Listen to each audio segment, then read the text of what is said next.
my chair at my house. I'm here in the chancellor's chair, and he's probably feeling about like me. What's Carter doing in my house? I like it over here. I like it. I like it. Yeah, to make it clear, I have no intentions of moving any further. But I always think about my son-in-law in my chair, took my daughter, and I don't get it. Welcome, everyone. Thank you for making extra effort to come here today. I think it's always important that we meet with our partners, and Dallas College is a huge partner, and we thank you for hosting our meeting today, Chancellor. Thank you. So we'll call it order. I would go ahead and ask for any declarations of conflicts of interest. Connie will take those down. So Linda, Dallas College, PIC, Texas Workforce Commission. Anybody else? Yes, I got you. Thank you. All right. We've got those, and I see here that Tara Nunn from Equus will have a public comment.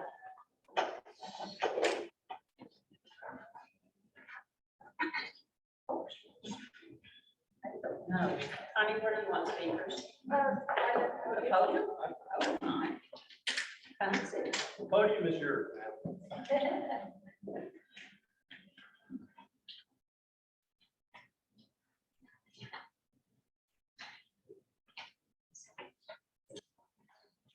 Good morning. Of course, I'm Tara Nunn, and I have one of our fabulous center directors, Mr. Otis Hewitt. Good morning. Who oversees our Garland Center. We are very excited and pleased to present to you one of our success stories, one of the best success stories that I've read since I've been here. I am so delighted to welcome Natalia and Mohammed, along with their Catholic Charities case manager, Sean Livers, and our case manager on the Equity team, Equana Joshua. Would you guys like to come up to share your story?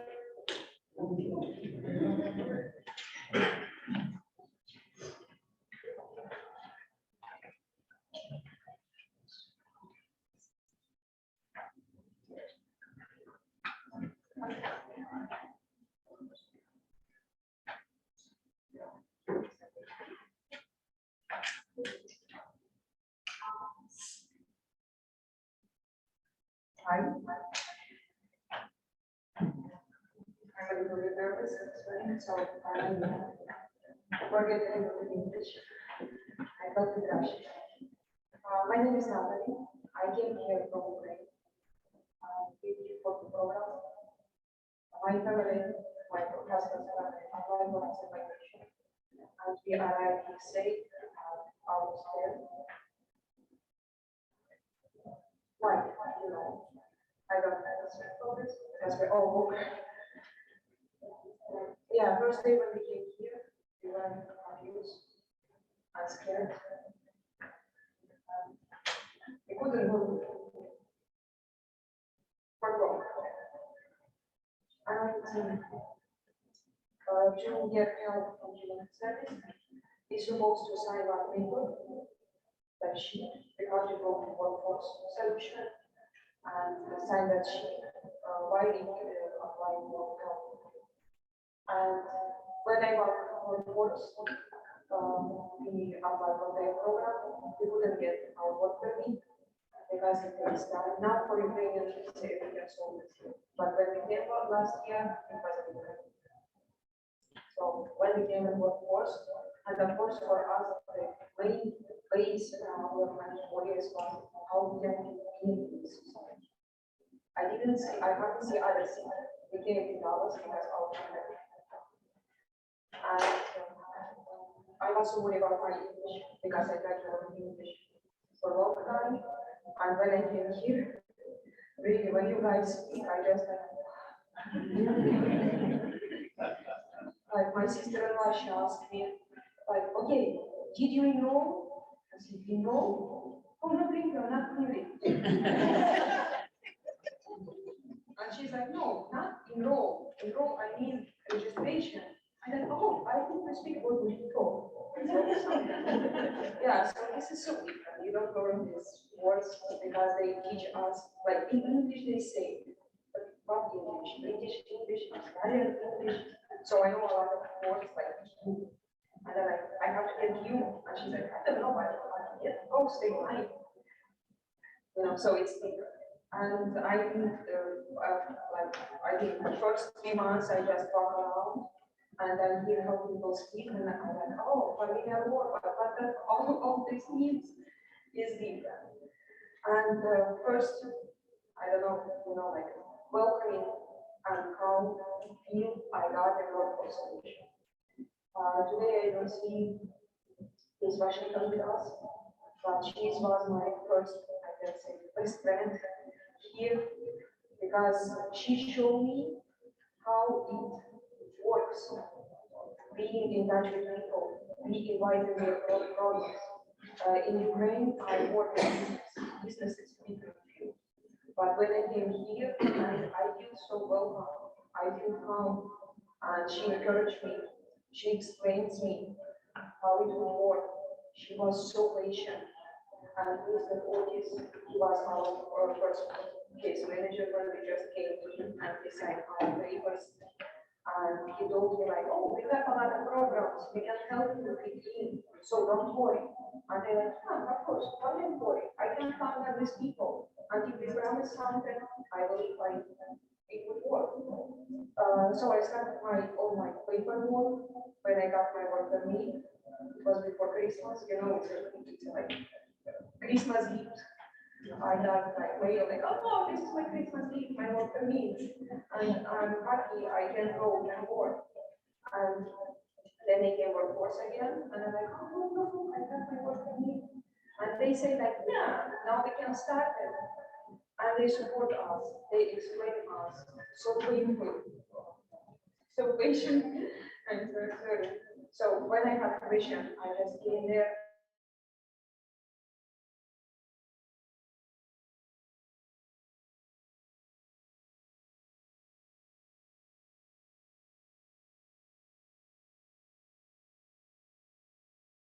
And do it for them. How it works.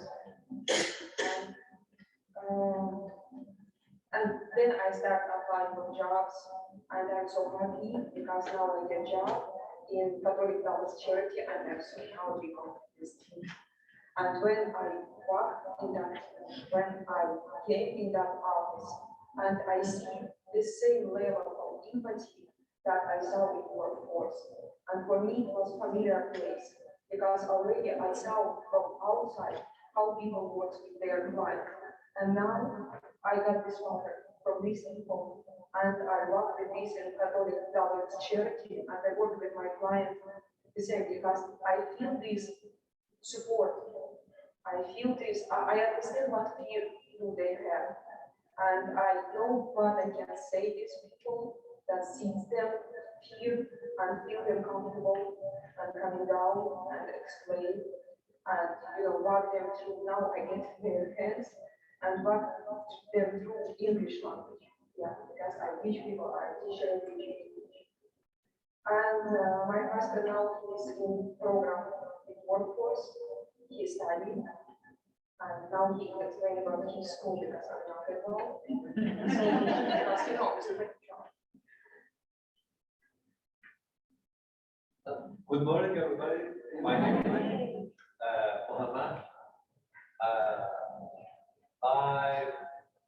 With passport, I'm Iranian nationality, but long time I live in Ukraine with my family.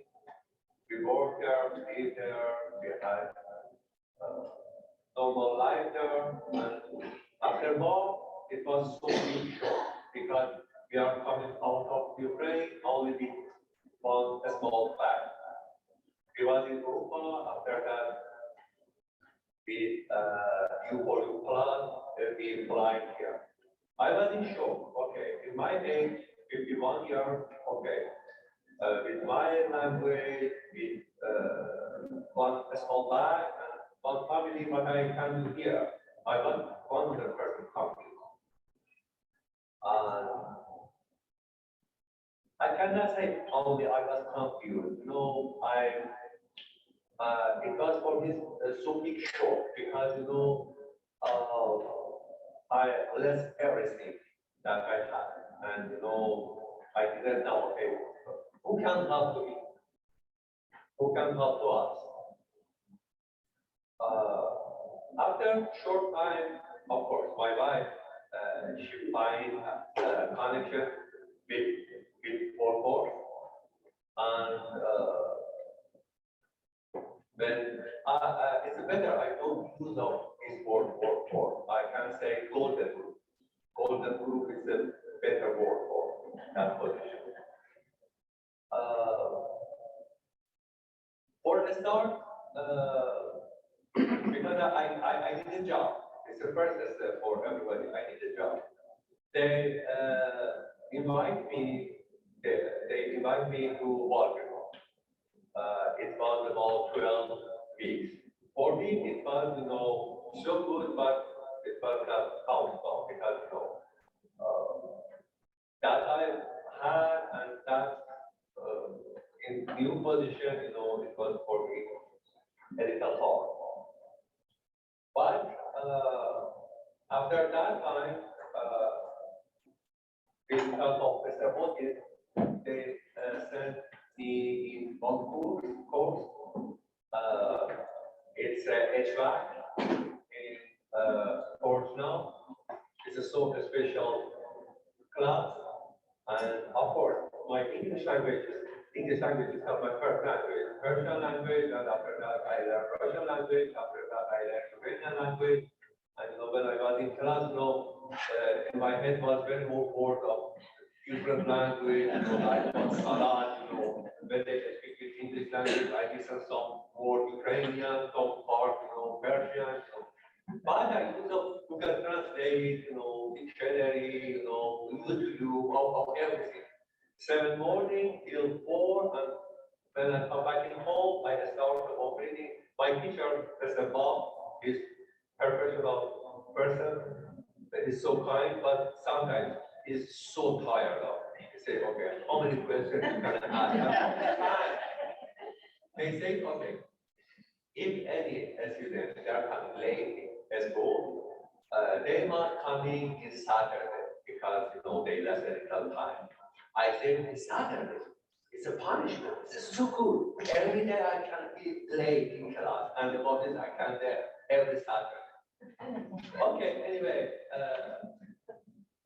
now after 4 weeks, I have one license.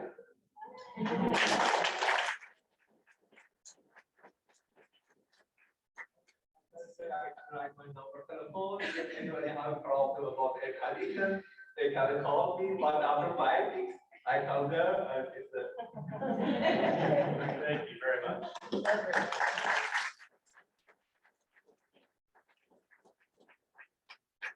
And in total, I want to say thanks God, thanks church, thanks government, thanks Golden Group, or how you say it, for, and thank you everybody. Thank you about everything, about so that you help to us. I never forget this. I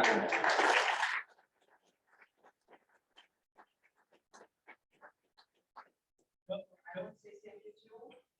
My family, they are not today here, but they help us a lot. They open the door and they stand us for 7 months. That was much I know. So I'm so pleased that we came in Dallas. I don't know about whole USA because people from different cities, they say why the Dallas. But here, society, I love Dallas. Every place where I go, I see just kindness. I don't see words. When they speak about the USA, like level of crime, I don't know maybe it's level of crime, but not in my heart. And I want to say thank you, Mr. Lee, and Miss Washington, for the first celebration. When I met them, I started kindness to Miss Kuanda. She is my guest manager. She walked into the process to rent house, and when I was disappointed and I didn't know what to do, She just got her revenue hands and from that photo, I want to give, and she decreased just in 1 day. I wouldn't believe it. And they want to say thank you, Shana Rivers. She's my manager for my job, and she was so kind to come with me and support me today because I'm so nervous. I said, my God, thank you, Shana, so much. She's one of those new generation boss. And when I came, like I was so proud to do mistake or doing something wrong. And when I made a mistake, I tried to hide, I tried to sell it myself. And she called me to her office and she said, okay, if you do a mistake, just tell me and fix this into me. And then you can work and be relaxed and be happy with your job. And well, it works, you know, it's I don't know because they always get punished. But here I had a lot of time to write my program for my students, to work with my students, because she helped me fix my mistake and she explained me and she's so patient. Can we ask her to stand up?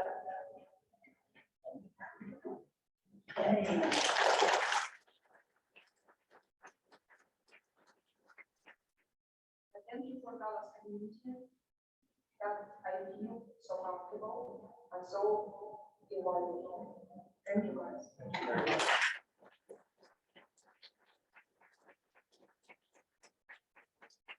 Spare. And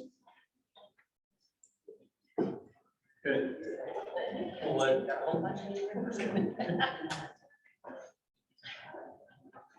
Well, it's important for the board to see the work that's done in our workforce centers. This is a great story. Welcome. And thank you for your testimony this morning.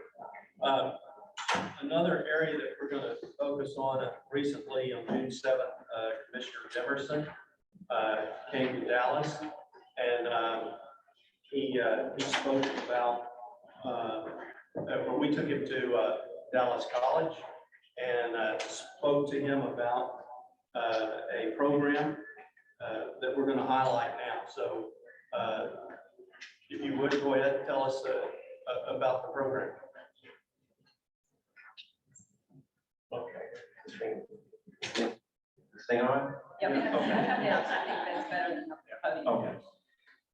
So the last time we all met, I was trying to get the commissioner out of here, if you remember, to come here and meet our class of graduating students in the heavy equipment program. So this time we have brought one of those students to you. We brought Jalen Lucas. He was one of our most recent graduates. And Jalen is currently graduated with his certification in heavy equipment operation and also with core construction. And he's currently working for Austin Bridge and Road. And what I wanted to do was give Jalen a couple moments to talk about why he got involved in the program, what he liked about it, and what it's meant for him. Jalen. Good morning, everybody. Good morning. I'm gonna try to keep this short and as simple as I can. I'm not a very big fan of public speaking, so. Good for you. Thank you. I've been working with Austin Bridge and Road now for maybe about 6 or 7 months. I want to start off by saying that the Connect You to Job program has been life-saving for me. I've had the worst luck. That's what I would call it, bad luck. Thank you. Then you tell what it meant to you, your job at the grocery store in Kroger.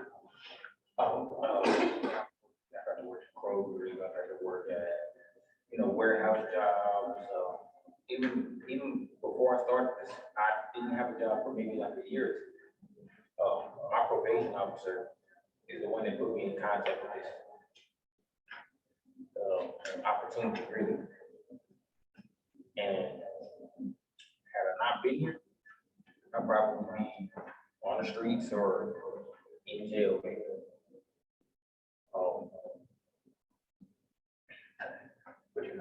But I'm not, and everything is going better. It's better, like much better than it used to be. I've been making money. I'm staying constructive, and I play a big part in our community now.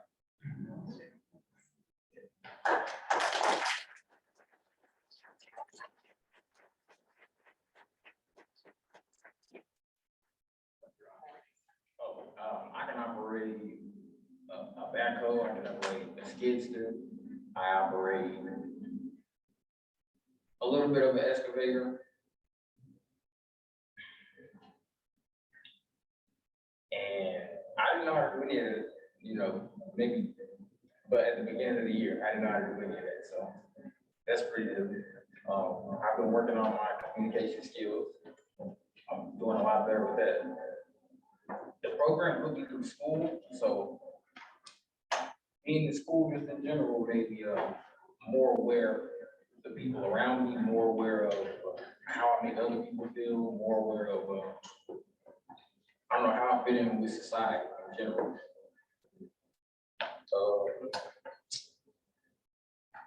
In my community, I'm in a black community, all black, motivating black community, so this program basically put me in a position to where I can help compete with the rest of the world. And I'm just grateful for that. That's pretty much all.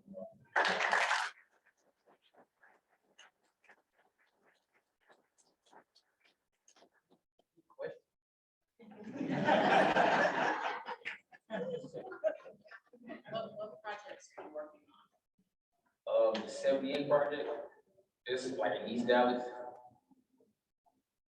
It's bridge work basically. What's next for you? Hopefully promotions.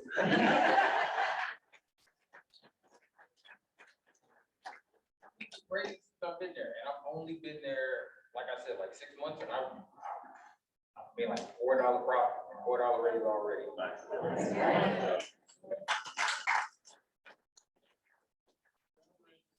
Chairman of a workforce. Community outreach, Sorry, one more time. how are you helping the community? Oh, I literally fix roads, literally. That's what I fix roads, bridges,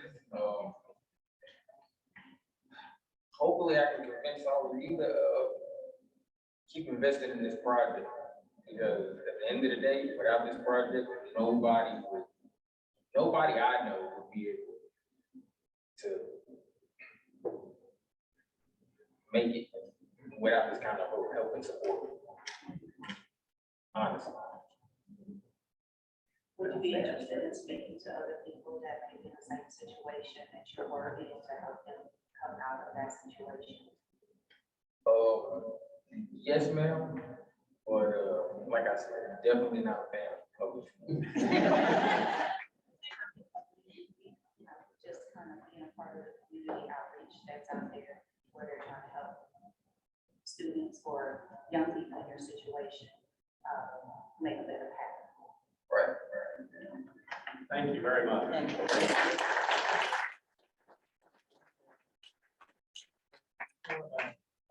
He doesn't know this for sure yet, but he will be asked to do some talks like this to prospective students and other groups because this was his first time out and he did a great job.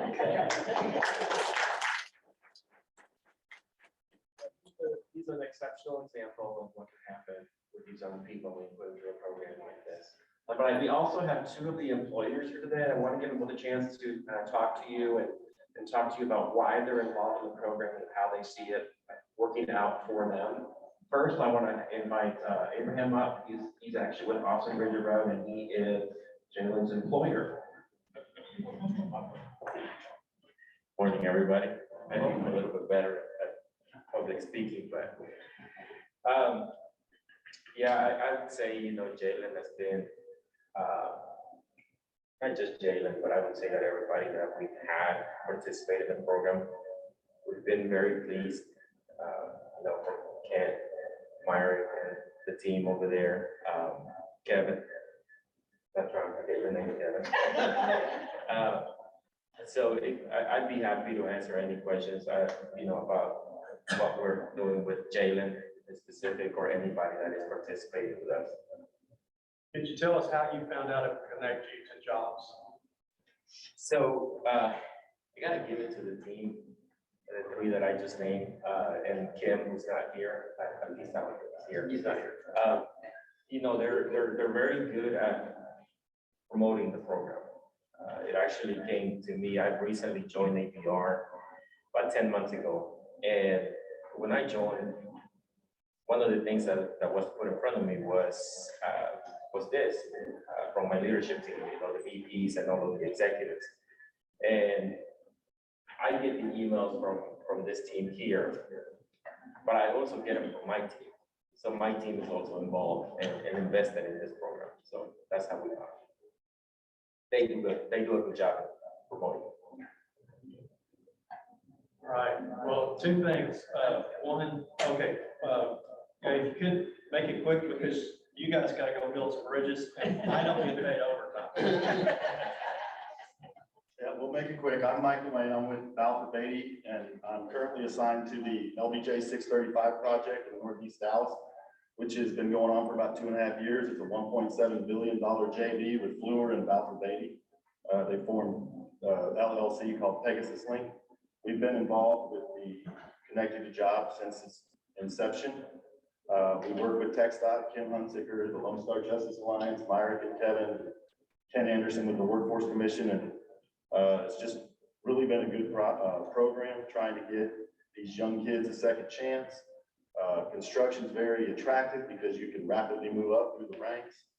They can promote quickly, get higher wages, and just, we need young people in construction. It needs to be a focus. Not everybody needs to go to college.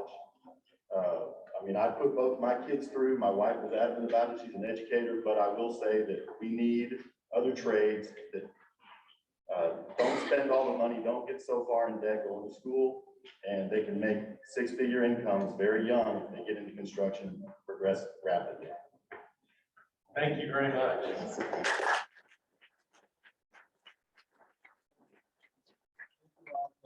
up more of your time. I just want to say, I can't let it go without saying, Kevin and Myrick, how important it is to have that on the team there with Lone Star Justice Alliance. They do all the behind the scenes work, helping these kids be successful. I just want to give them a shout out.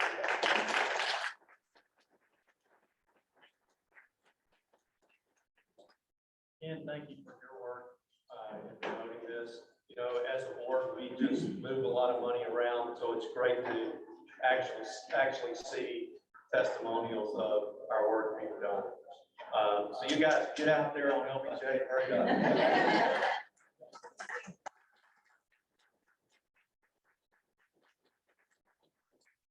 Introduce a new member of our board, Terry Jones.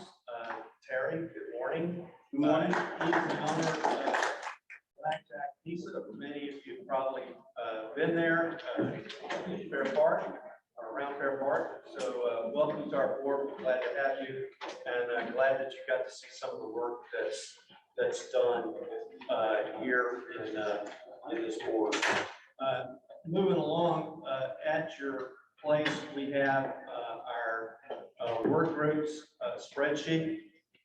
One of the things that came out of our work session we held a month ago was that we would form committees, and we won't call them committees, we'll call them work groups. And we agreed to form 3 of those: strategic planning, governance, and outreach. And I've asked Dan to lead our strategic planning work group. Now, I want to clarify here that the whole board will be involved in the strategic planning, but this group is just to set a direction and to look at resources to bring to the board for strategic planning. So I think this is a very important group, a very important focus for our board. And so thank you, Dan, for agreeing to do that. The next one is governance, and Joanne has agreed to lead this group. And we also think that it's time for us to review our governance and all of our policies.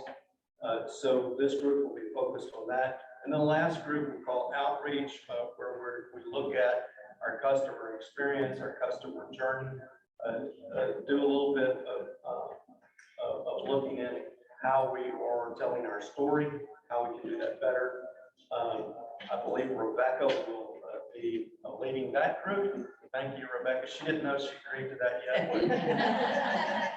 But she's agreed to do that. All right, so we will be scheduling some calls for these three groups next month in July. So be ready for that. All right, moving along.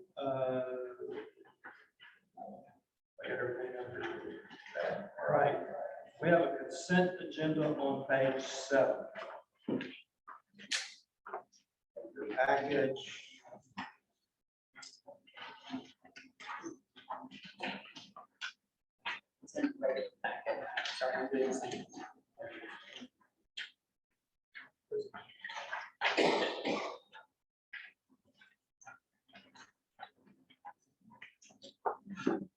It's in the formal packet that looks like this.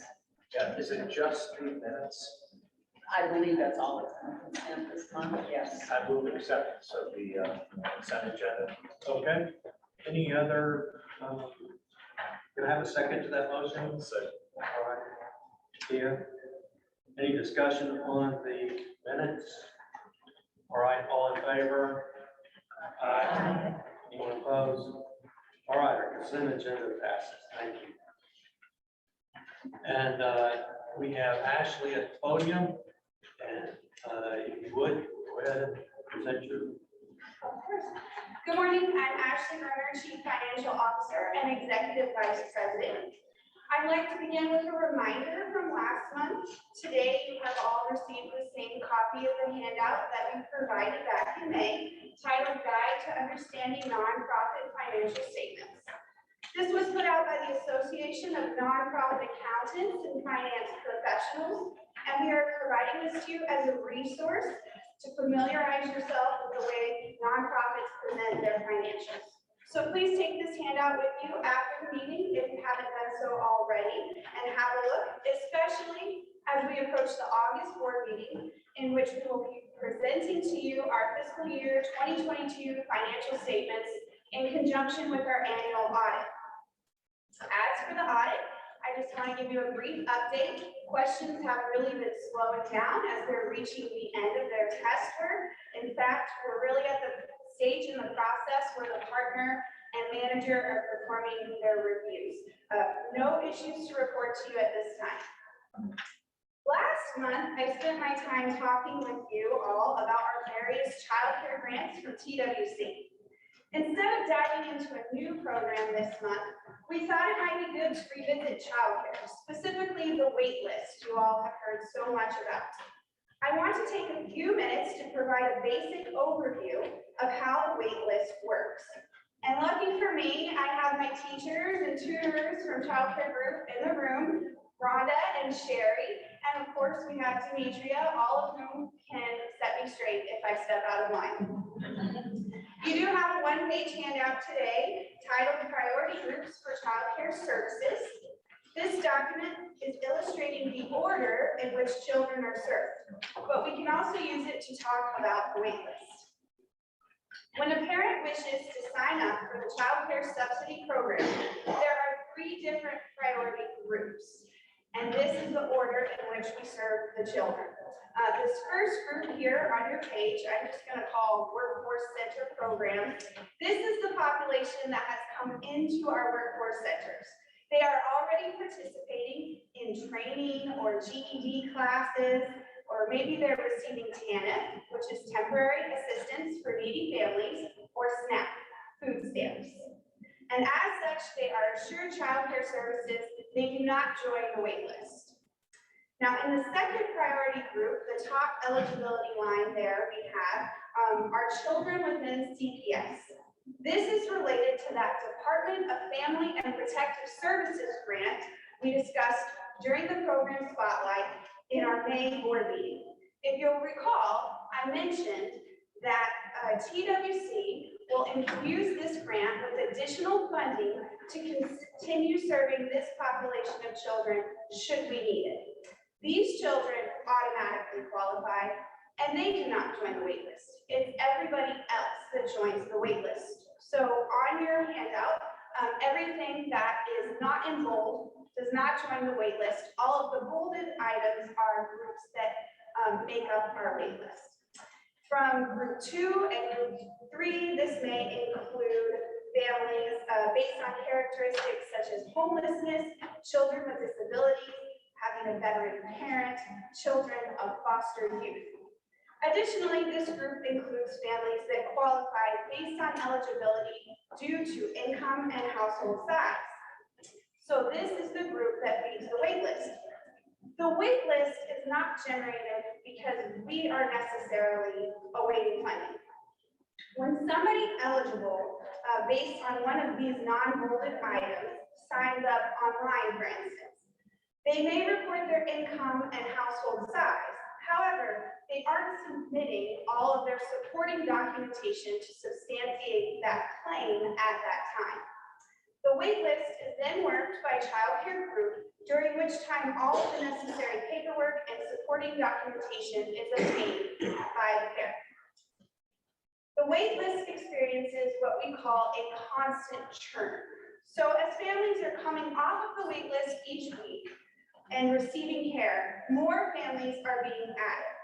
You will see in Richard's report later in the board packet that we showed 3,856 families on the wait list as of June 7th. We aren't seeing the exact same 3,900 families today that we saw a month ago on the wait list. In fact, on average, 500 families are removed from the wait list each week. Currently, 64 days is the longest wait time, and there may be several factors contributing to that wait time, including how long it may take for a family to provide the necessary documentation. Now, while I have my tutors available, what questions might you all have about the wait list? Yes, sir. I guess the threshold question is, why is there a wait list? Well, it's going to take time to obtain the documentation. I believe packets are sent out to the families requesting their documentation, phone calls are made. So it takes time to go through and contact all the individuals who have signed up. It's also required by the state, and what it is an interest list. Tori threw that out yesterday. It's all the parents, as they show interest, go on this list, and then as Ashley says, working them off that list is the job. So it's not a staff shortage or some sort of shortfall on our end to be able to bring people on board. It might have been in other times, but I think they were fully staffed. Sherry, how short are y'all? So, yeah, we still have some openings, but I just wanted to say that every year when TWC allocates their funding, we still have children in care, right? We still have 14,000 children in care that we have to serve because they get a 12-month eligibility. So the money that comes down is to serve children that's already in care to keep that rolling. And then as children attrition out of the program is when these buckets come in and we place from our waiting list. So the money comes every year, but we still have to serve children that's already in care. So families don't just get 12 months and that's it. They continue for as long as they're eligible. We have some families whose children started very young and now they're about to age out at 13. So it just depends on how fast children attrition out of the program. Is that seamless when someone goes out? What's the lag time?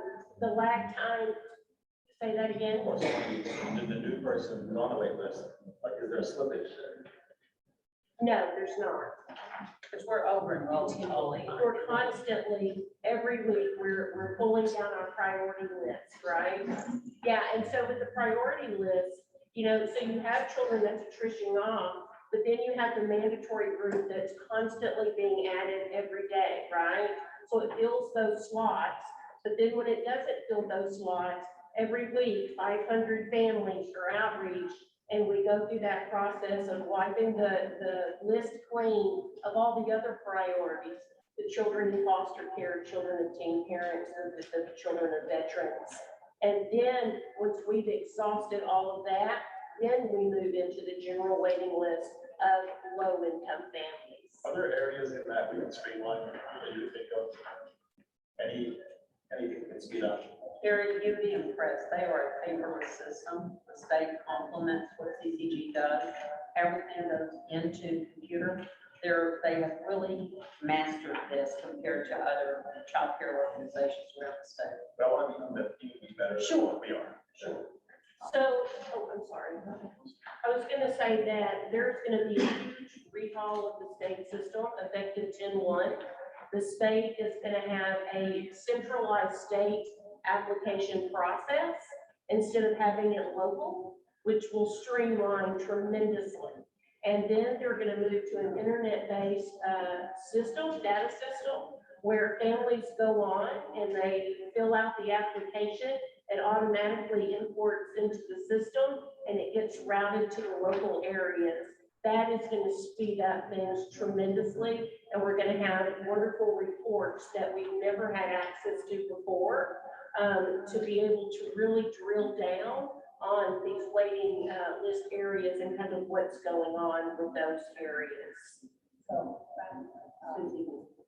So I was just going back on the answer question now, I have a little explanation. So is there so when you sign up, you're considered a wait list until your paperwork is in? But is there, I mean, in your explanation, it sounded like that there's also an actual wait list. Yeah, it is very confusing. So the state calls it a waiting list, right? But really what it is a pre-screening. So families apply for care, and it's just self-attestation. We don't make them turn in their 3 months of check stubs and all the things that's required to be placed, because by the time they're outreach, they may have already changed jobs, and we don't want families to have to submit more paperwork. So it's just a basic pre-screening. Do they meet the income threshold? Do they live in Dallas County? You know, just the very basics. And then once we're pulling off of that list, because we have to show to the state that we are placing in priority order by wait date time. As we're placing from that list, that's when we ask for all the supporting documentation to actually prove eligibility. And the state does verify that quarterly by looking at wage data. That's why the workforce system is cut down so dramatically on fraud. Right. We're talking about a family of 4 at less than 75,000, It's about 75,000 for family of 4. and that's the top range that we That's were that, allowed. yes, that's right, 85% SMI, state median income. And that will change in October. Every October it changes, the income thresholds. So then we do have space for everyone that's on the list, they just have to go through the process. Is that right? Not necessarily space for everyone on the list, because we still have about 16,000 children in care that we've got to pay for every day. So it gets very complicated. So I apologize, because I know I get into the weeds. We're glad you did. But every year, the state, before they allocate funds to us, they go in, it's usually in July, they look at our case mix, you know, the ages of the children, they look at how many, the cost of care that it takes to serve it, and that's kind of how they base our allocations each year. And so then they give us that allocation to continue serving those children. So they give us money to serve those children, and so, but children drop out through the year. And that's when we replant. We're about 10% of the state money. That's right. Dallas qualifies for about 10% of the total. Michelle? Yeah, so mine's just a couple of little basic questions. So state funds, there's a 3,000 wait list of children, 3 to 4,000 children that are homeless. That's what this is, that's on that wait list. Well, they've been, well, I guess what I'm trying to get at is that, and we focus on child care. So is the problem that we don't have enough, so we don't have enough slots.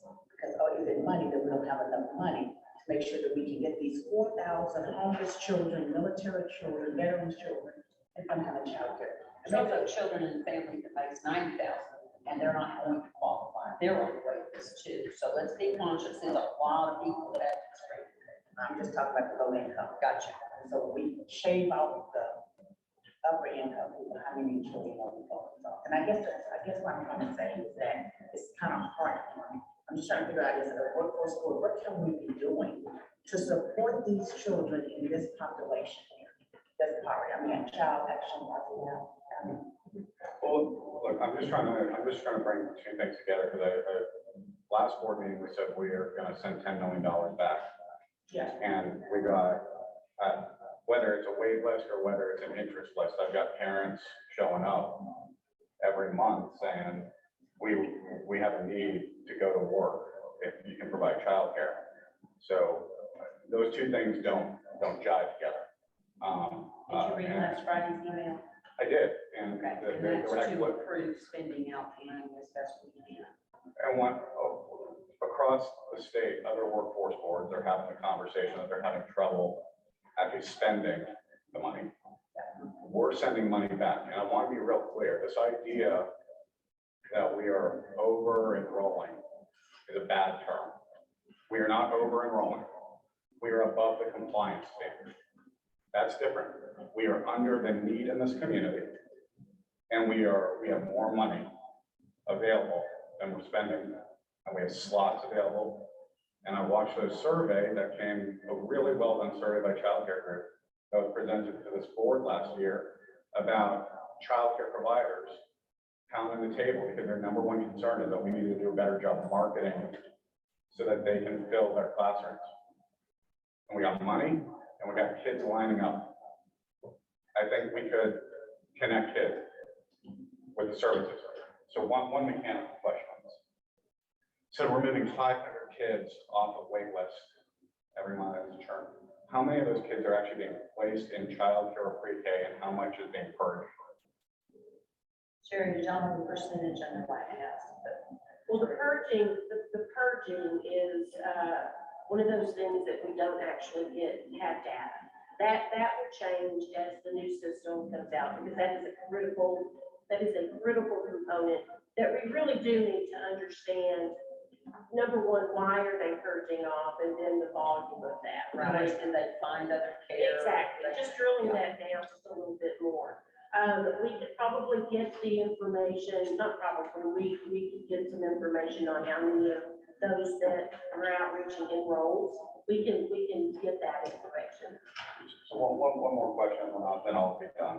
And so first of all, Sherry, you deserve a cake with me. That's not. I want to be very clear that like you're holding this thing together with Scotch tape and bubble gum that happened for years, and this board owes you a debt of gratitude. So I want to be very clear. We should not be reliant on the strength of a person. We should be reliant on the strength of the system. So I want to understand the difference between two answers that we heard today. So I've heard that our system is the best. I heard that like we can't do any, like we are the very best when it comes to our efficiencies on the wait list. And then I heard we're going to be so much better when the state takes over and centralizes it. Help me understand what's the difference between what's going to happen in the future when the state centralizes it versus why we haven't been able to do it today, and what will be different. If I might say, Sherry, because you kind of overpromised something here. I do that a lot.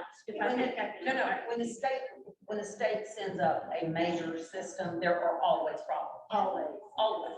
And I was a little concerned when you said it's gonna be so much better, and yet Stephanie and I are going, oh, we hope. Yeah. Let's see what happens Yeah. when it gets And rolled the out. thing I was mentioning about, it was only in the automation, and are we doing a good job? We're doing a better job than most. These people set the standard in the 80s of pulling an online system and building it for the rest of the state. So we're hopeful that the state will give you particularly more data, but will that state come online? And I mean, will that system come online and actually function as it's promised, or is it going to take 3 or 4 starts? And is that Geo Solutions again? Who is it? Kinder systems, they have Kinder similar. systems. So I don't necessarily want more data for the sake of data. I want better service for families that are showing up on wait lists. Okay? And I'll just say this, and I don't think the issue should be, are we doing a good job or a bad job? I think the question should be, how do we do a better job always? And I have never seen a $135 million system in the very best companies in the world that don't have room for improvement. That's it. I have a question, and this is pertaining to the somewhere in the email you were saying something about, can you speak up a little bit? Somewhere in the email you're talking about like November 2023 will be limited enrollment. Right, so I guess I'm trying to understand why we're limiting enrollment at that, because that'd be like the next fiscal year. True, but as Sherry said, everyone gets a full 12 months before reevaluation. So it's bringing people on this late in the year. And again, case mix matters. Right now, we are not enrolling a lot of infants, not anything we're doing. It's simply, they're not on the list. Small, very small infants are just not there. So the cost of care is down compared to what the target was. The state sets a target based upon case mix over prior years. And they set a target that we are now accomplishing at 103, 104%. If we go to 106%, which would be by November, 19,000, we would have to do some heavy math at that point and track it every 2 weeks. I think we would have to pause new enrollments simply to cover the cost of the 12 months forward, all those new enrollees we paid at the end of this year. They're all still in the budget. Mr. Rebecca.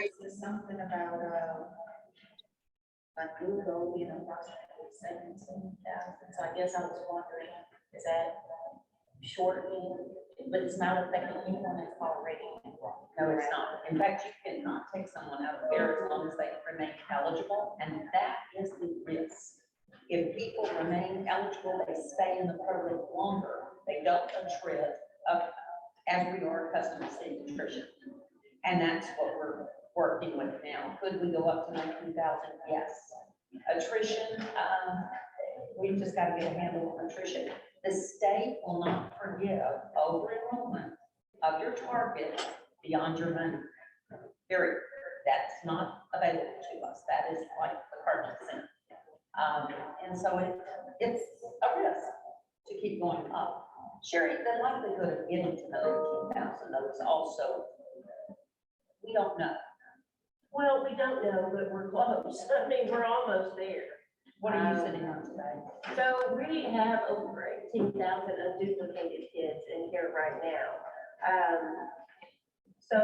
And we're running our average is around 16,000 children in here per day.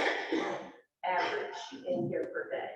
So I do anticipate by the end of the year, if we continue our trend of outreaching, that we will be at 18,000 average.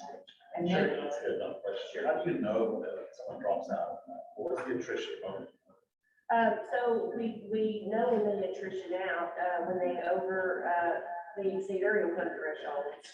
And then if they are out of compliance with our violations or fraud are the only reasons that we really discontinue the service. But the centers have to report. And the centers do have to That sounds like a time lag there. It is, there is. I could know that you're dropping out instantly when you dropped out.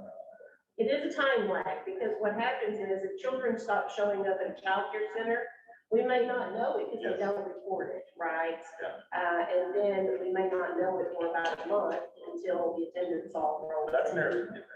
Well, pre-COVID, it was better. We had swipe card systems across the state, and those had to be negated because no one could walk into a childcare center due to COVID. So we did have swipe card. We knew daily basis of who was reporting in, how long the mother had not swiped the card, 5-day absences. We had harder rules before COVID, but then COVID just threw the doors open and poured a lot of money into this. Can we go back to this?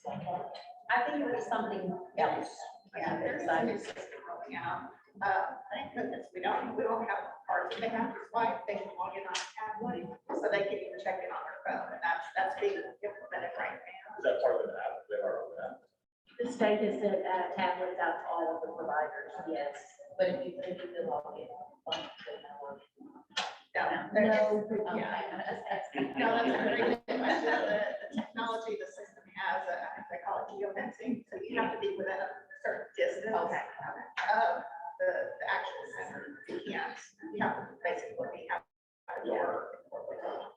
We have a legitimate financial liability here, right? And so let's break this down. I'd like to see reporting on this because what I'm hearing is a legitimate issue that we're worried that if we enroll too many kids, that the state has a policy that we're required to keep those kids enrolled for 12 months, correct? Is that correct? It's actually longer than 12 months to recertification, but we cannot discontinue care to any eligible family, ever. Unless they go over the income threshold, they voluntarily withdraw from the program. They commit fraud or they violate some of our program compliances like non-payment of parent share costs of the provider. So we need to get somebody from the state here to answer questions because you just can't have a situation where you put tens of millions of dollars of federal funds in and then take it out and then also say that the local board would be liable for it. That doesn't actually make any sense. But I'm assuming what I heard last month and what I've seen in the right that it's 12 months, and so maybe it's wrong.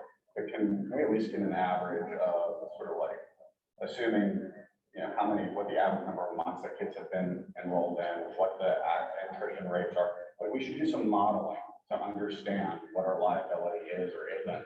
Because otherwise we would say, don't serve any kids right now because we don't know. What if nobody ever unenrolls?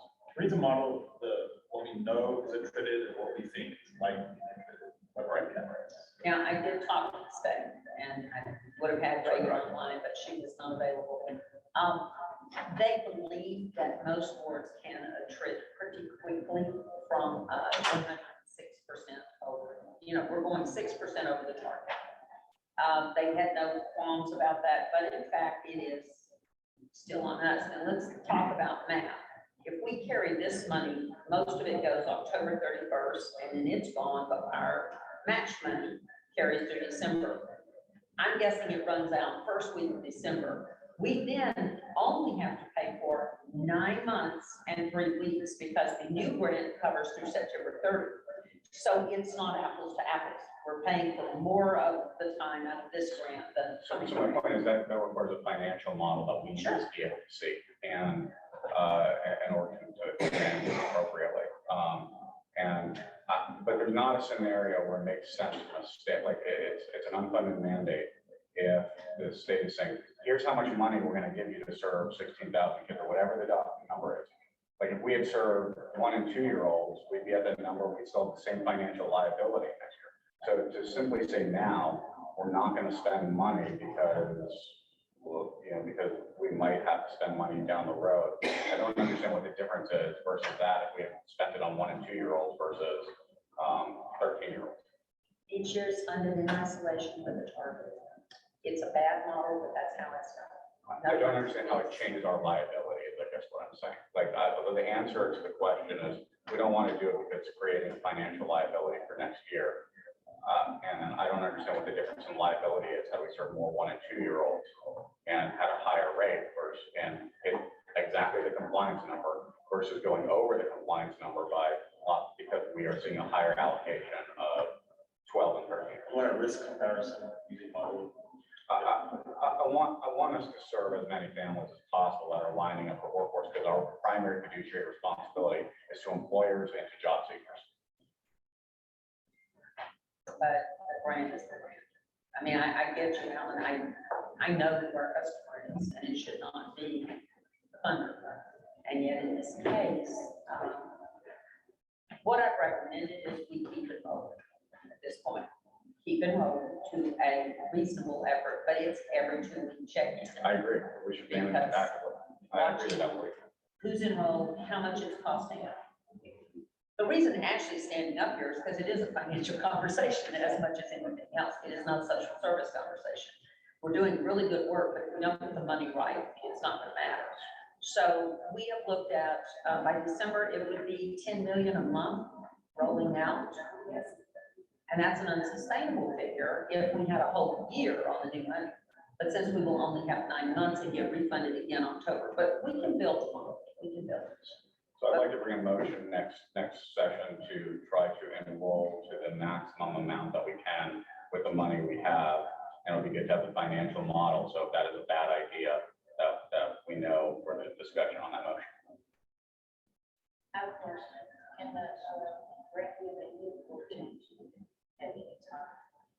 I'm sorry, the grant from the state to us, it can be amended. Usually it's to add money and they're doing a good job with that, but the terms are never really. That's what I mean, the terms. The terms changed.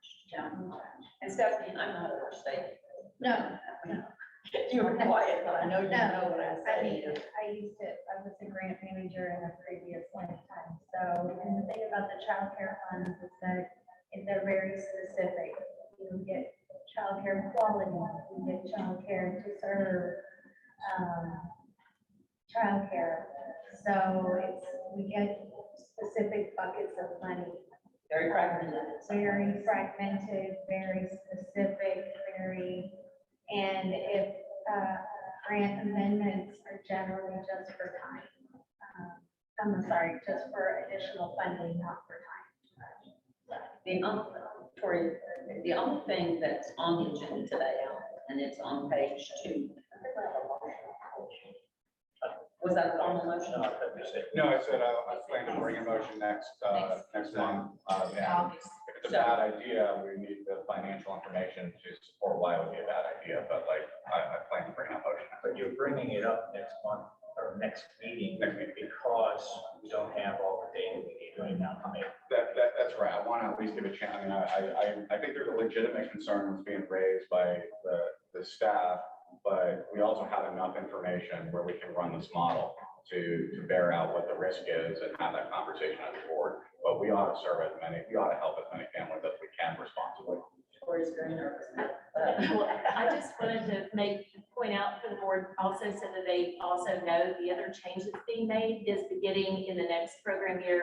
Providers are being paid prospectively in advance. So when we think about our cash flow and how we're allocating those payments, we are going to be paying those providers in advance instead of. Let me clarify that. We're paying providers the way the business is run. We have been messing with their business model for 50 years, paying after the fact.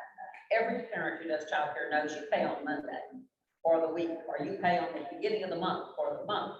The state and the federal government has always been in this, oh, well, you serve them for 2 weeks and then we'll send you a check. No wonder they're having trouble sustaining their businesses. It's ridiculous, but the state is making this great change. And that's effective October 1 or 24? It may not roll out effective 10/1, but it's shortly after. So there is a cash flow conversation for us as well as to how this money, that 10 million in 1 month is gonna go both ways. So we're gonna have a bubble. So yeah, just please bring a financial model. Sure. But I think I'm also hearing, Alex, that you would like somebody either from childcare. I think we also, the board needs to understand the different buckets of money. You know, how we're getting money from childcare, how the local match also plays into the funding that we receive. Right. Right. But all that's true. We've done that exercise several times. But what I would say is, related to the dollars, we are concerned about having a liability next year for overspending by serving more kids.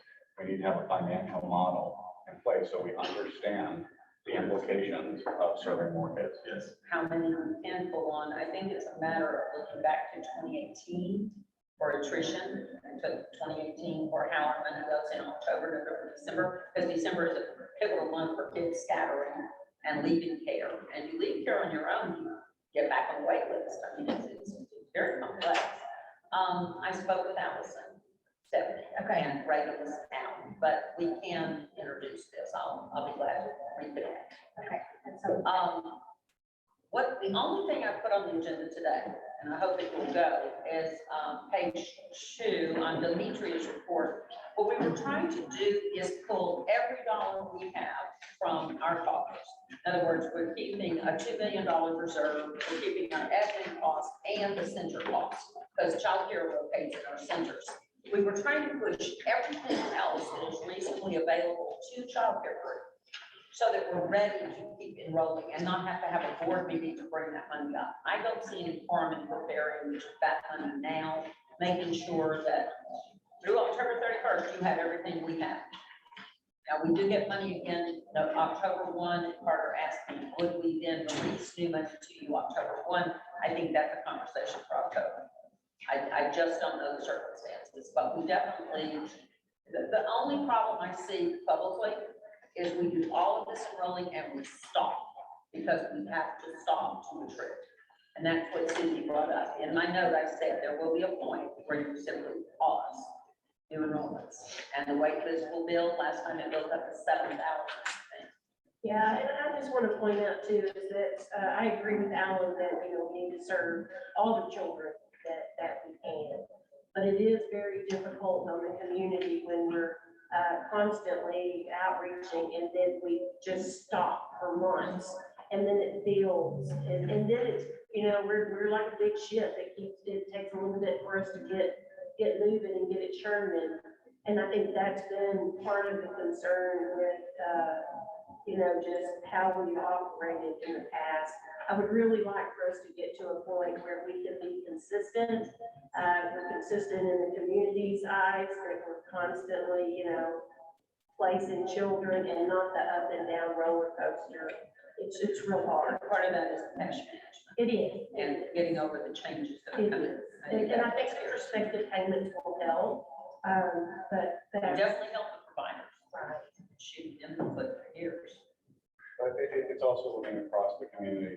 Dan, correct me if I'm wrong, but Dallas ISD is actually not allowed to have a wait list for 4-year-olds in pre-K. And they have open seats are actively, the board has adopted policy that says that they will serve all 3-year-olds of eligibility in pre-K, at least for half day. So, we could be working the wait list for 3 and 4-year-olds all year long without stopping and without any concern of finances by offering DISD seats also. And I think I'm seeing heads nodding, so I think that's some of the stuff that's starting to happen here. Yeah. But that's one of the ways that you can keep operations moving and smooth things out, is to say, well, maybe we're going to go broader when we've got slots available for other age groups, when we've got finances available, but then we'll concentrate all of our efforts around these many hundreds of 3 and 4-year-olds that are on wait list every single, because if you're eligible for childcare, by definition, you're eligible for DISD pre-K based off of the thing. So there are opportunities to optimize, to Harry's point. And the children who go to DIC though are not solved. That problem isn't solved with parenting 6 a.m. to 6 p.m. That's what we're finding. Sometimes. So, what we do is then do the partial, which again is 2 kids for 1. It is a savings regardless if it solves the whole problem or we have to put them into post care. Lori? I'm 100%. It's not going to be a solve for everybody. What the questions are we offering many solutions to many parents based on what they need as possible? And are we taking advantage of every opportunity in front of us? And 4-year-olds is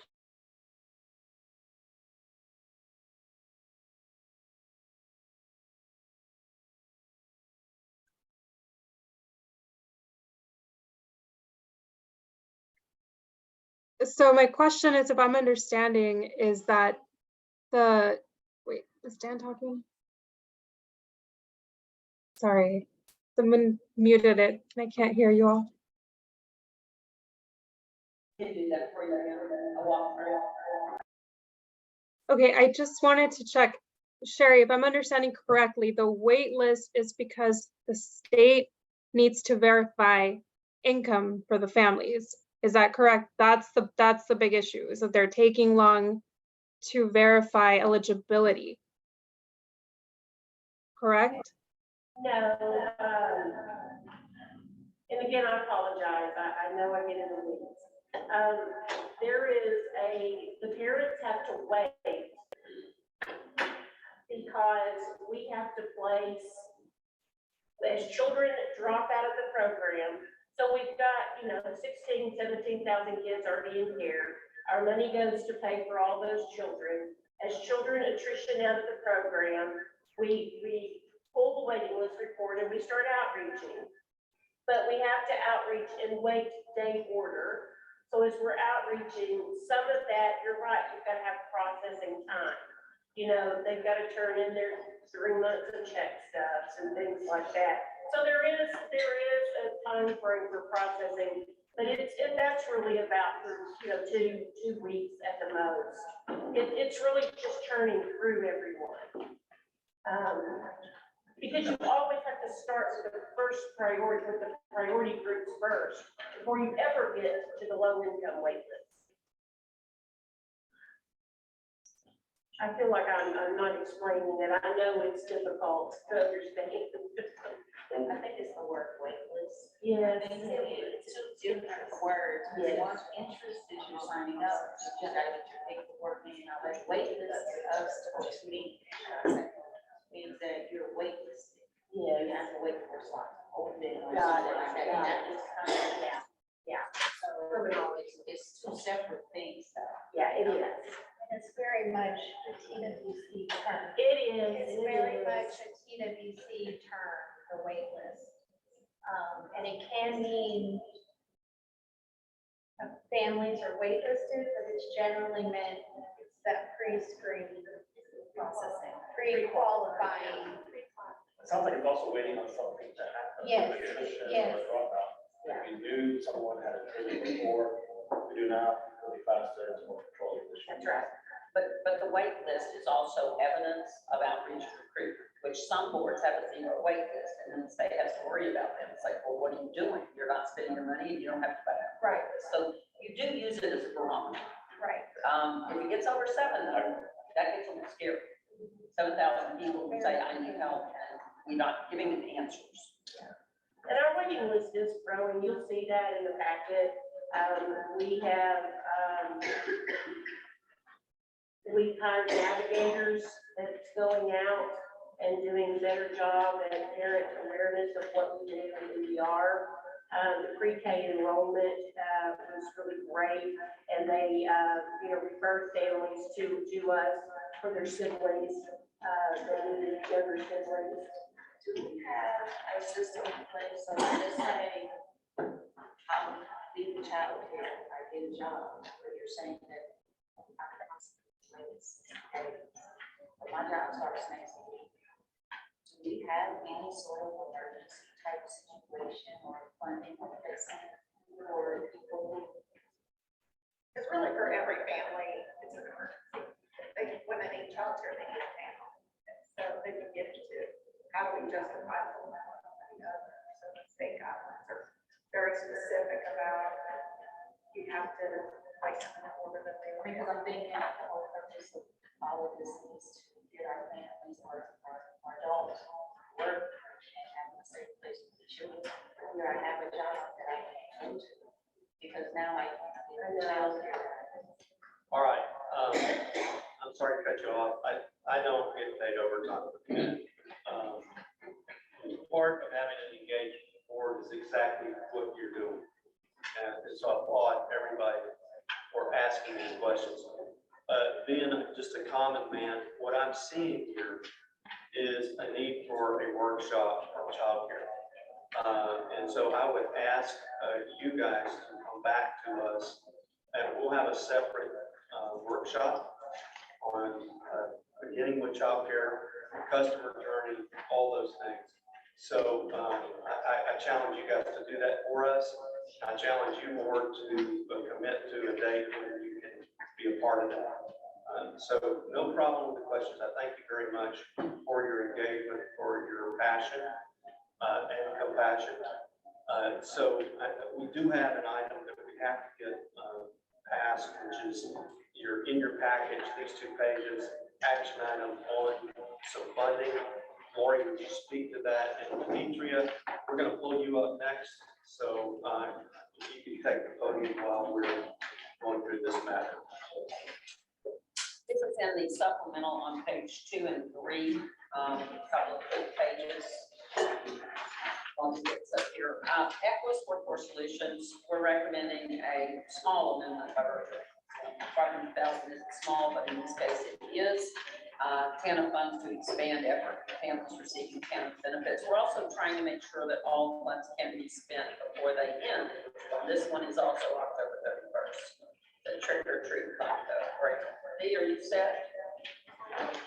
Go ahead. Good morning. You gotta speak up Okay, can you hear me now? a little A louder. little louder. Oh, my goodness. Use your Lori voice. The first item is an amendment to Equity Workforce Solutions Workforce System Operations Contract. We're adding additional temporary assistance for needy families, which is TANF funds, in the amount of $500,000.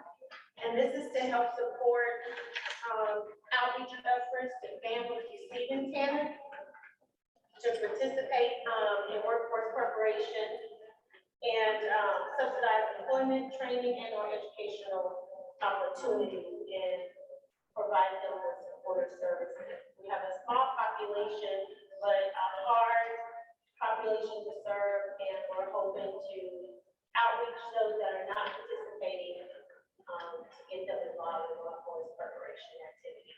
I think just go through all 3. The next one is an amendment to childcare group's childcare quality contract, and please note, the contract period is November 1st through October 31st. Please correct that in the packet for me, thank you. This amendment consists of additional funds in the amount of $1,800,000 to allow for additional childcare quality initiatives. We're specifically targeting the Texas Rising Star Assessment 4 certification categories 2, teacher and child interaction, and category 4 for indoor and outdoor environments. In addition, we are seeking to continue to explore and implement additional resources for financial support to childcare providers to attract and retain staff. Parent education and outreach awareness to inform them of quality care, and enhancing the management and data systems that we've been talking about, as well as increasing personnel and supports to efficiently execute these initiatives and stay in compliance. Any questions on that one? Hi, I have a question on the first one. Yeah. All right, so we're hearing $500,000 for TANF outreach, but if I recall the number of TANF eligible individuals in Dallas County, do we know the number? I don't think it's very large. So my first question would be, how many individuals for this targeted population? And 2, do we know how they're going to spend I know it said outreach, but do we have any idea what type of outreach?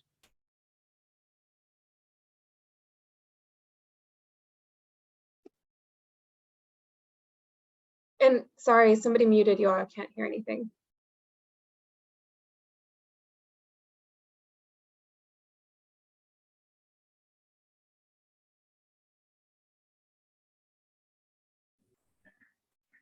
Which item were you addressing, Rebecca? The first one. Believe that we've got 2 things going on for TANF. TANF is welfare, and not that many people are eligible any longer. So they're asking us to outreach families who may fall into welfare, outreach young adults who may fall into welfare, look at the food stamp population to see if their problems are getting worse. So it's far more case management to a different population than we normally would do. They are not currently necessarily receiving TANF, but they've applied. It's sort of a diversion program if you do it right, but as I say, not that many people qualify any longer. It's a very difficult program.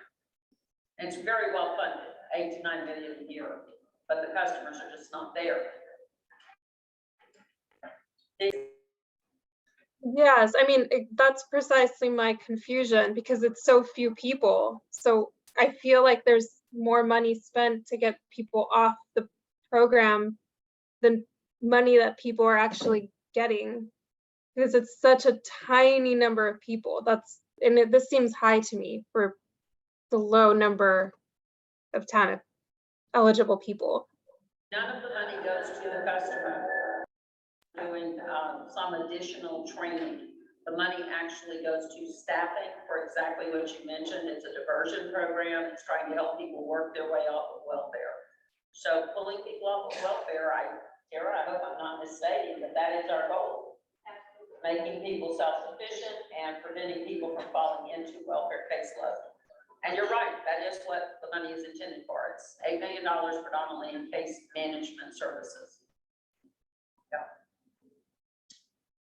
And so the proposed amendment of 500,000 increase to support the expanding outreach efforts.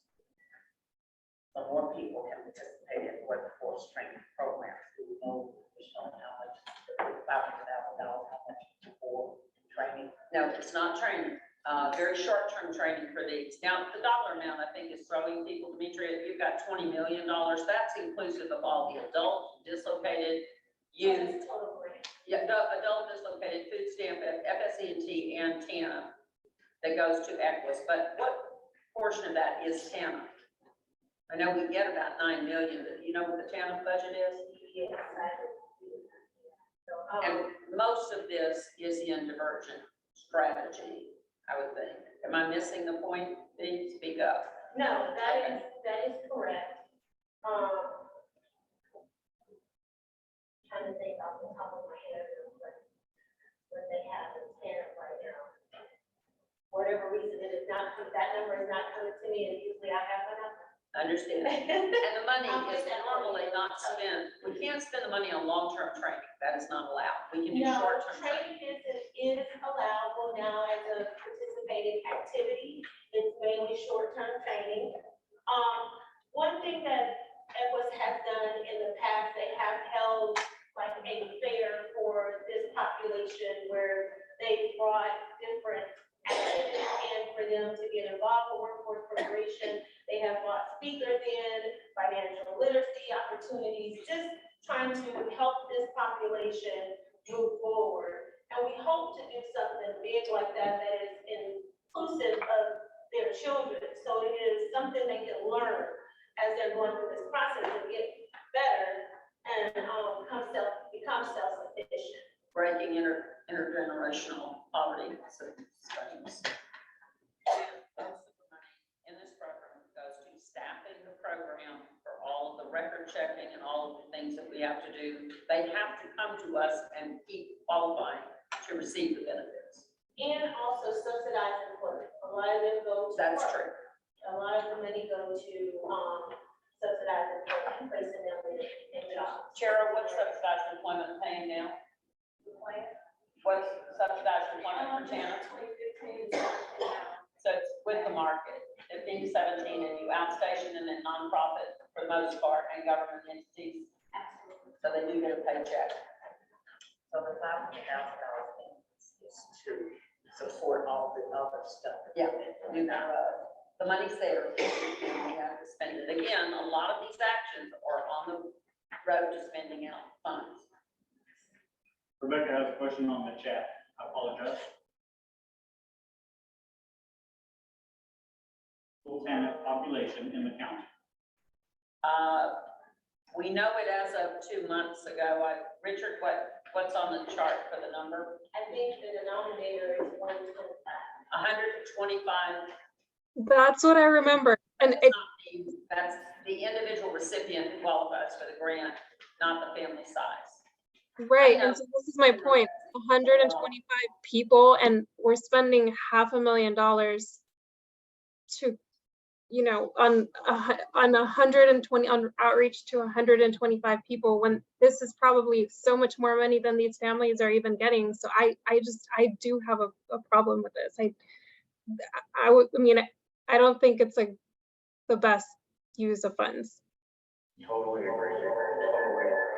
Rebecca's point is, we're spending more money to try to get get people off than we're actually spending in the program. It doesn't make any financial sense. But be very careful.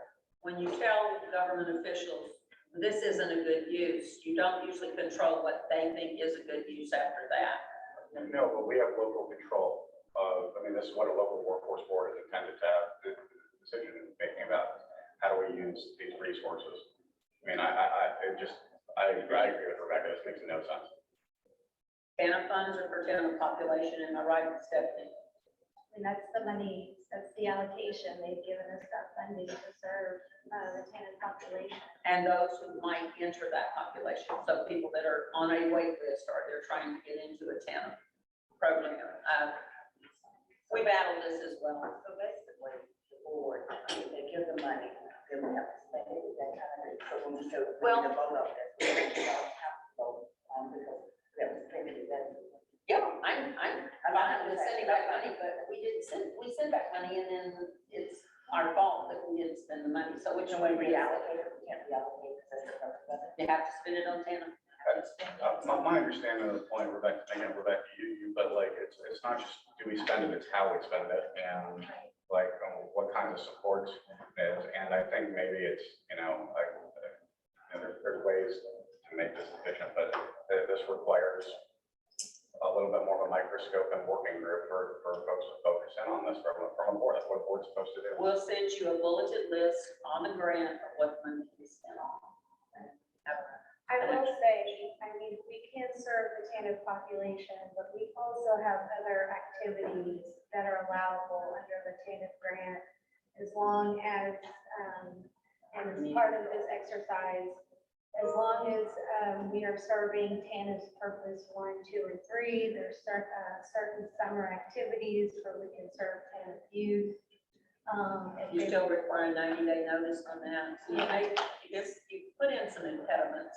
Yes, but we do have other activities that the TANF funds are allowable, where we're not actually just serving participants that are TANF participants. Summer activities that I. Well, our education specialists are Yes. funded out of the TANF. They're funded out of our education outreach specialists that work in schools for our CTE programs are funded through TANF.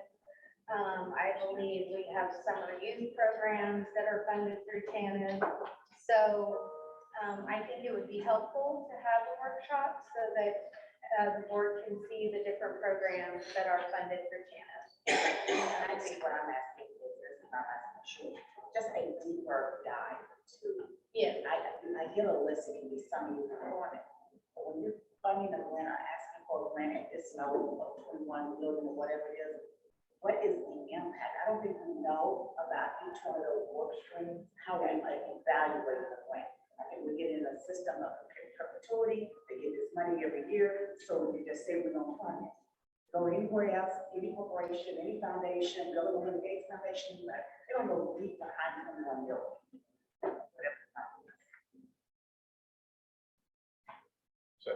So what are our options today on this 500,000?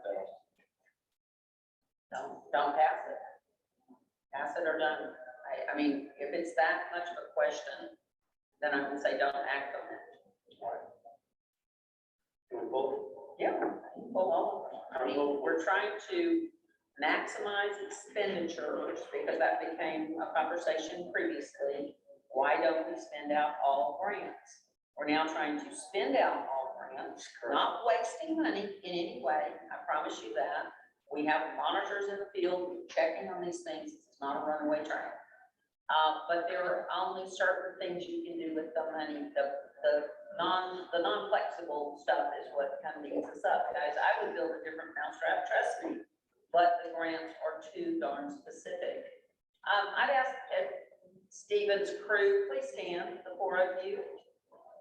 These 4 people came to work, well, 3 members on leave. These 4 came to work a year, 2 years ago in some cases. They are meeting with the teachers, the counselors at DISD predominantly. They are holding workshops for the kids. We know we can do some things with this money. And that's coming out of the TANF grant to stop intergenerational poverty by giving kids better tools to find their own employment. We just had to skip over it time constraints today, and I see it cause great damage, not having touched on that first, as to how we find innovative ways to use the TANF money, that still dings the bell. And we don't buy $500,000 it. is upset down. I mean, It is. I'm just saying, I just need to go, I would love to know more about how we bring to a whole totality of this $21 million. I have a question. When does the TANF, I can't remember, when does the TANF grant end? October 31. October? It's a 13-month. So we can, So can we table, we can't really wait till No, August. can we come back in August. As I said, this was to maximize expenditures. I don't know, Tara, is this some great need for that 500,000? Absolutely. I think, to your point, you know, to further expand outreach, we do a lot of different things, even if we have strict team once before. That help us. There should be a community team. Out of hope, the actual enrollment, so I do think that we could extend. What, if the choice is approve the $500,000 or send it back to the state, I think we should keep it in and spend $500,000. I don't think we should be in a situation where we're at this break point when we have this discussion where we're either sending it back to the state or approving it. We need to get ahead of this so that we can have these discussions, not just of how do we spend the money, but are we spending the money intentionally? I would propose this, that we leave what's on the table here. That just as we requested that the childcare group come for a workshop, we do the same thing with ECHOS. We ask ECHOS to tell us about their contract and how that money's spent and how it's used. Okay? All right, let's move to the second item. The second item was, childcare quality. And, the second item was childcare quality. And that's the one I spoke about, was the 1,800,000 for the specific activities with Texas Rising Star certification requirements. And that is to help us get providers ready and certified as TRS providers.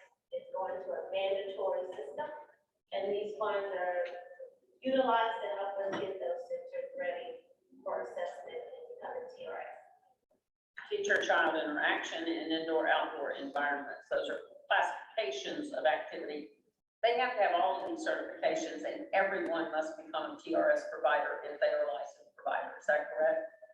Yes, licensed centers and licensed and registered home providers. I'll just add this one thing that I'd like childcare group to tell us about when we do our workshop is how we like quality.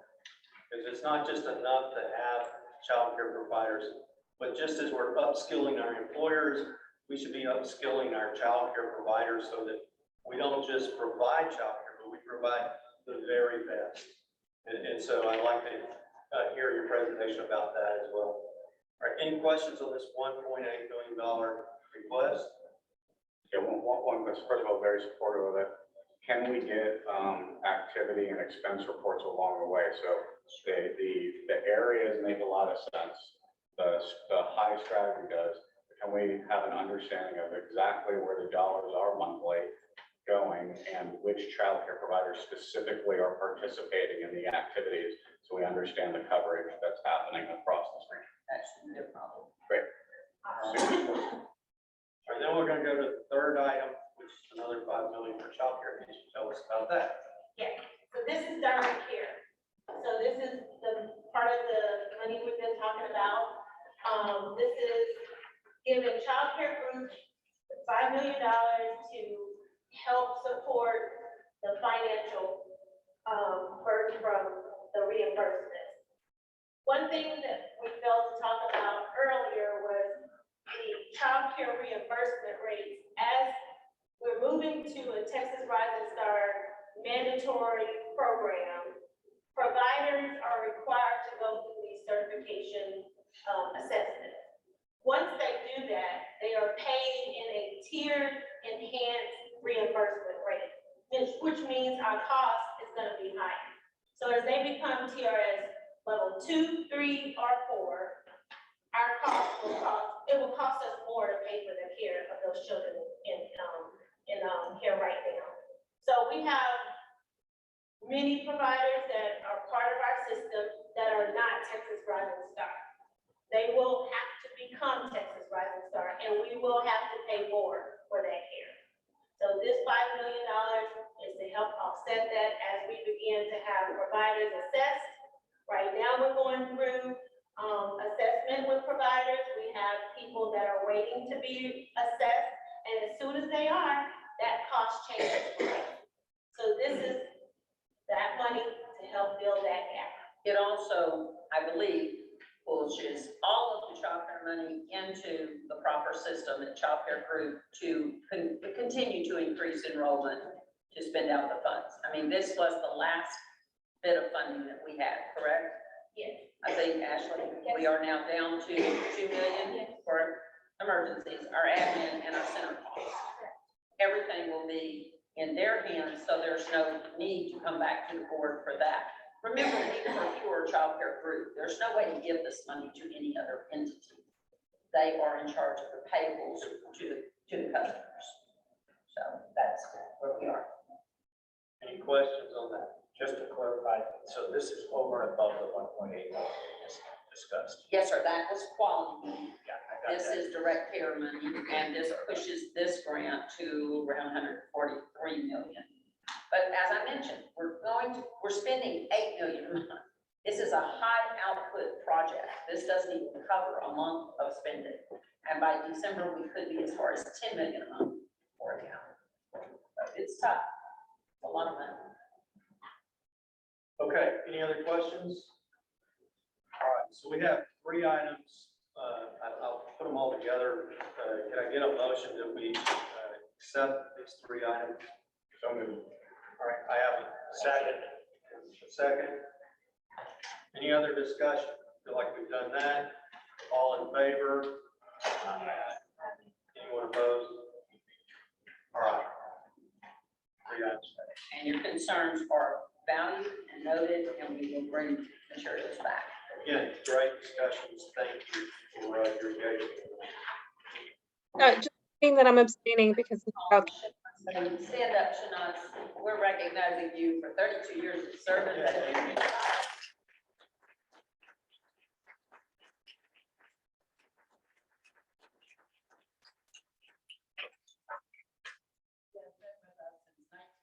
On July 1st, you will leave us on June 30 this year, and we thank you for your service. You're currently in procurement. You've served in the MIS department, that was long forgotten, and the fiscal department. Shanaz, thank you so much for your contribution. Thank you so much.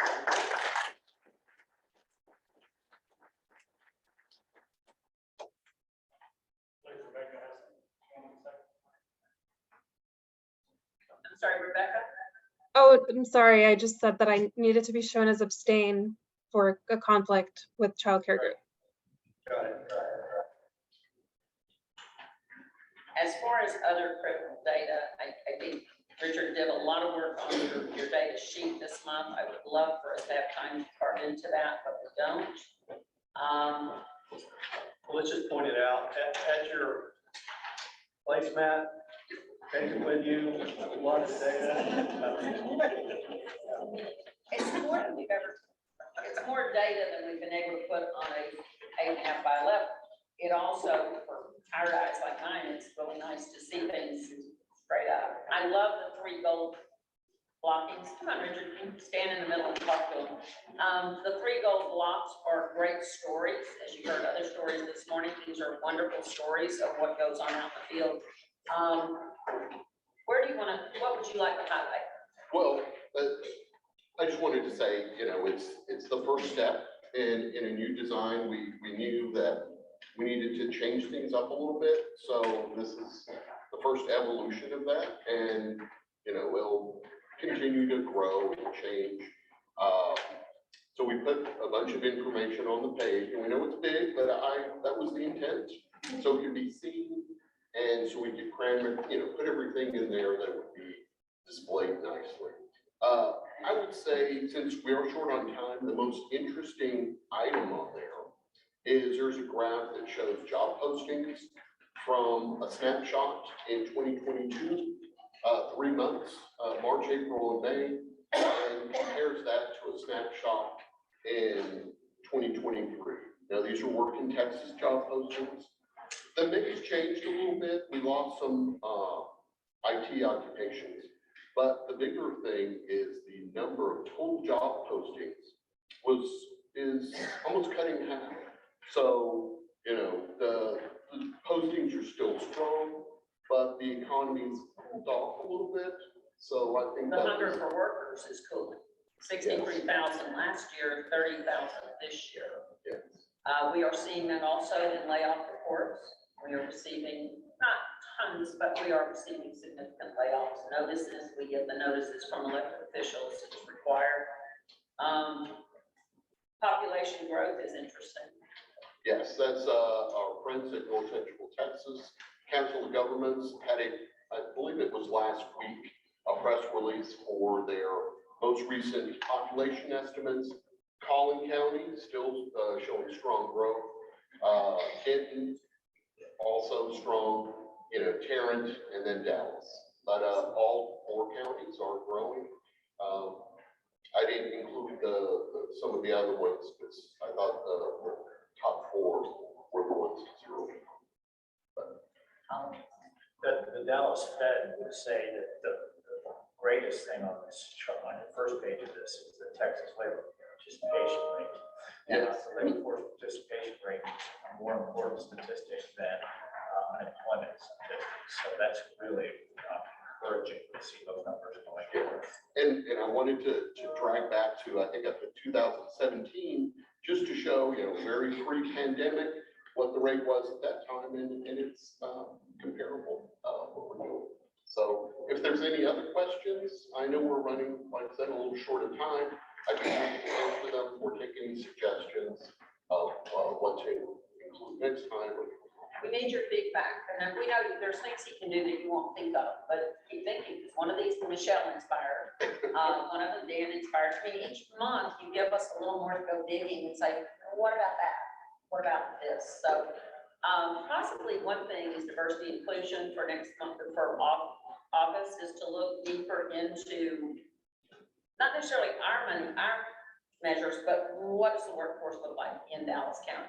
Okay. I think that would be good, just the employed, the unemployed, and then maybe compared to our population of who's coming to the centers for services. And the state, Sherry mentioned a new system for childcare, and the state is also working on a new system for what we call Twist. That one probably won't come in until 2024. They're working on some reports though, that are extracts that does have some of that information displayed a little nicely, so I could, You're having to learn a whole new system. Yes. And that's all going to take people in town, but you're also going to get better data, we hope. Oh, I would hope so. Yes. I just said fingers crossed. Oh, See? okay. Let's not overpromise. We know it's gonna be, we know it's a rocky road. We can't do so far. Anything on the performance measures? I will say, the adult measurable skills game is meeting this month. There was a new measure, I believe, employer workforce assistance that is not meeting. Our contractor Equus is doing what they can to increase that, and it's showing improvement. The measurable skills game, dislocated worker and youth are also showing improvement. It didn't make it for April, but the next time we meet, hopefully, there will be some more improvement where some of those will also fall off. It looks like we have more plus Ps than we had last month, so exceeding the goal is really our effort. Yes. Not just being.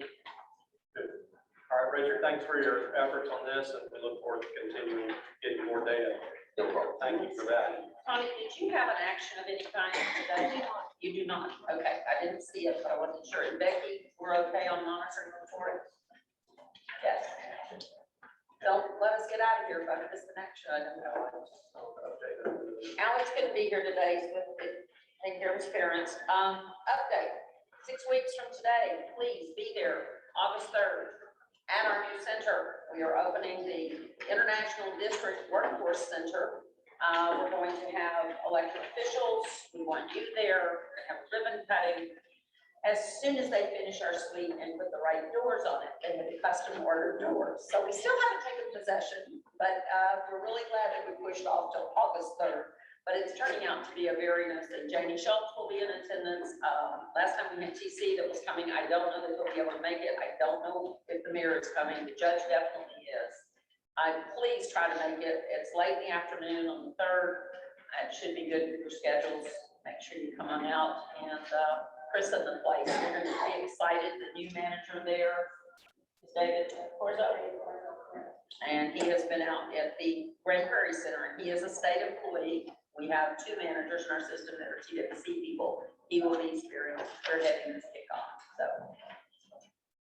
Well, I apologize for a little bit extra time. I really think the stories that we heard today should make you feel good about the work that's being done all around us all the time. So thank you for being an engaged board meeting here today. With that, I will adjourn this. Yes, good to see you.